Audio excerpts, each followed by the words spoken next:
Hello, I'm Mrs. Taruna Girdhar from Girdhar Education Classes. As I earlier told you that we are going to start a revision of tenses. During this lockdown, we can go through the tenses properly. Now today I'm going to give you a class about past indefinite tense.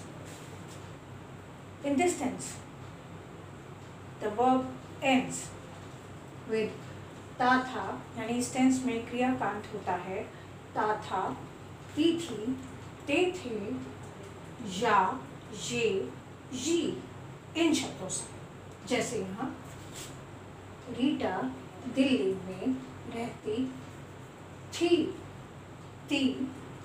थी, वे मेरे पास आए हे। ध्यान रहे, इनमें क्रियाकांत इन शब्दों से होगा। अब जब हम इन्हें ट्रांसलेट करने वाले हैं, affirmative subject plus verb second form and object. Take care, यहाँ वॉज और वर का यूज नहीं होगा। ज़्यादातर लोग पास्ट टेंस आते ही वॉज वर की तरफ दौड़ पड़ते हैं। वॉज और वर का यूज बिल्कुल नहीं होगा। We will use second form of verb and then object. Here, Rita Delhi में रहती थी। Rita is subject. We have to use second form of verb, lived in Delhi. वे मेरे पास आए, subject है वे। They, second form of verb, came to me. Now, when we make this sentence, when we convert this sentence into negative or make a negative sentence in past indefinite tense, we have to take care of one thing, that's use of did. Subject plus did, not, and be careful, now we have to use first form of verb and object, no second form here, only first form. did के आते ही हम सिर्फ verb की first form का ही इस्तेमाल करेंगे। यहाँ अगर मैं इस सेंटेंस को नेगेटिव में बोलना चाहूँ, रीटा दिल्ली में नहीं रहती थी। Rita did not take care, live, not lived, live in Delhi. वे मेरे पास नहीं आए, they did not come, not came, जो हमने यहाँ अफर्मेटिव में यूज किया था, कम टू मी। सबसे बड़ी बात जो हमें यहाँ ध्यान रखनी है, नेगेटिव, इंटेरोगेटिव और इंटेरोगेटिव कम नेगेटिव सेंटेंस बनाते समय डिड का इस्तेमाल होगा और वर्ब की फर्स्ट फॉर्म आएगी। अब हम इंटेरोगेटिव यानी प्रश्नवाचक वाक्य बनाएंगे। शुरुआत होगी डिड से, सब्जेक्ट वर्ब की फर्स्ट फॉर्म, ध्यान दें डिड और वर्ब की फर्स्ट फॉर्म के साथ ऑब्जेक्ट। मेरा वाक्य है, क्या रीटा दिल्ली में रहती थी? Did Rita live in Delhi? क्या वे मेरे पास आए थे? Did they come, not came, did they come to me? अब हम एक और सेंटेंस देखते हैं। अब हमें जब सेंटेंस बनाना है इंटेरोगेटिव कम नेगेटिव का, जिसमें प्रश्नवाचक भी है और नकारात्मक वाक्य भी है, तो हम इन दोनों पैटर्न्स को जोड़ देते हैं। Did subject not and be careful first form of verb and then object. Sentence, क्या रीटा दिल्ली में नहीं रहती थी? Did Rita not live in Delhi? क्या वे मेरे पास नहीं आए थे? डिड दे नॉट, फिर से देखिए, कम टू मी। अफर्मेटिव में केम था, नेगेटिव, इंटेरोगेटिव और इंटेरोगेटिव कम नेगेटिव में मैंने वर्ब की फर्स्ट फॉर्म का इस्तेमाल किया है।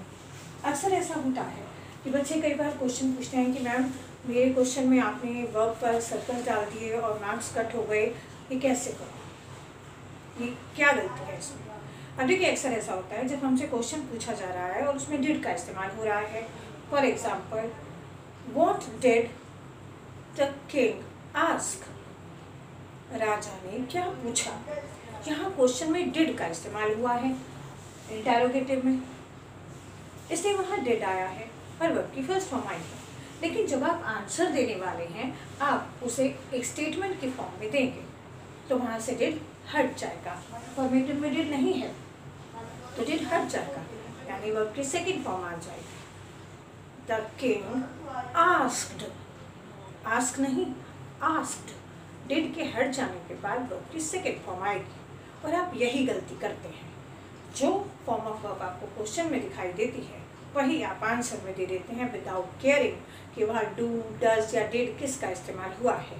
यहाँ पास्ट इंडेफिनिट में जब डिड का इस्तेमाल हुआ है तो डिड को हटाते समय आंसर में हम वर्ब की सेकंड फॉर्म का इस्तेमाल करेंगे। एक बार हम इसे फिर से देखते हैं इन सारे सेंटेंसेस को। रीटा दिल्ली में रहती थी, Rita lived in Delhi. Rita Delhi में नहीं रहती थी, Rita did not live in Delhi. क्या रीटा दिल्ली में रहती थी? Did Rita live in Delhi? क्या रीटा दिल्ली में नहीं रहती थी? Did Rita not live in Delhi? वे मेरे पास आए, they came to me. वे मेरे पास नहीं आए, they did not come to me. क्या वे मेरे पास आए? Did they come to me? Question mark. क्या वे मेरे पास नहीं आए? Did they not come to me?